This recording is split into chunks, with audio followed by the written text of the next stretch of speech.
हाँ बेटा, आज हम लोग जयशंकर प्रसाद द्वारा रचित श्रद्धा मनु की व्याख्या समझेंगे।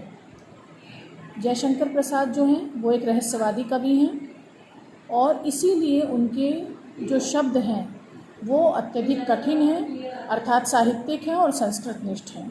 इसलिए सबसे पहले इन शब्दों के अर्थ को समझना बहुत ज़रूरी है। अगर आप इन शब्दों के अर्थ को नहीं समझेंगे तो आप फिर व्याख्या नहीं कर पाएंगे। ठीक, तो पहले आप इसकी भूमिका सुनिए। श्रद्धा एक स्वर्ग से उतरी हुई अप्सरा है और मनु इस पृथ्वी पर रहने वाले एक मनुष्य हैं।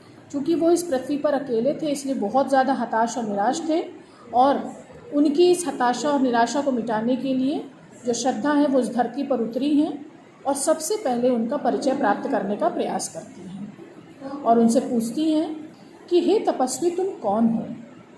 तुम इस संसार रूपी सागर के किनारे लहरों द्वारा फेंकी हुई मणि के समान दिख रहे हो। अब लहरों द्वारा फेंकी हुई मणि के समान का मतलब तुलना करी गई, तो पहले हम लहरों द्वारा फेंकी हुई मणि की बात बताएंगे कि जिस प्रकार लहरों द्वारा कोई भी फेंकी हुई मणि एकांत स्थान पर अर्थात तट को अपने चमक से प्रकाशित करती है, उसी प्रकार हे तपस्वी, तुम भी इस संसार रूपी सागर के किनारे बैठे हुए लहरों द्वारा फेंकी हुई मणि के समान दिख रहे हो, जो इस एकांत स्थान को अपनी चमक से, अपने तेज से प्रकाशित कर रहे हो। क्लियर हुआ बेटा? मधुर, विश्रांत और एकांत, जगत का सुलझा हुआ रहस्य।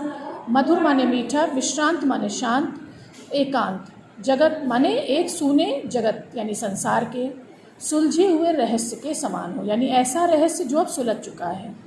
एक करुणामय, करुणा में माने दया से युक्त, सुंदर, मौन माने शांत और चंचल मन का आलस्य। कि हे तपस्वी, तुम अत्यधिक मधुर दिखाई दे रहे हो, शांत दिखाई दे रहे हो और इस एकांत संसार के सुलझे हुए रहस्य की तरह दिख रहे हो। अर्थात तुम रहस्यमयी तो हो, लेकिन वो वैसा रहस्य जो अभी तक सुलझ चुका है। एक करुणामय सुंदर मौन, कि तुम अत्यधिक सुंदर हो और तुमने मौन को धारण किया हुआ है। तुम्हारा मन तो चंचल है, लेकिन उस चंचल मन ने आलस्य को धारण किया हुआ है।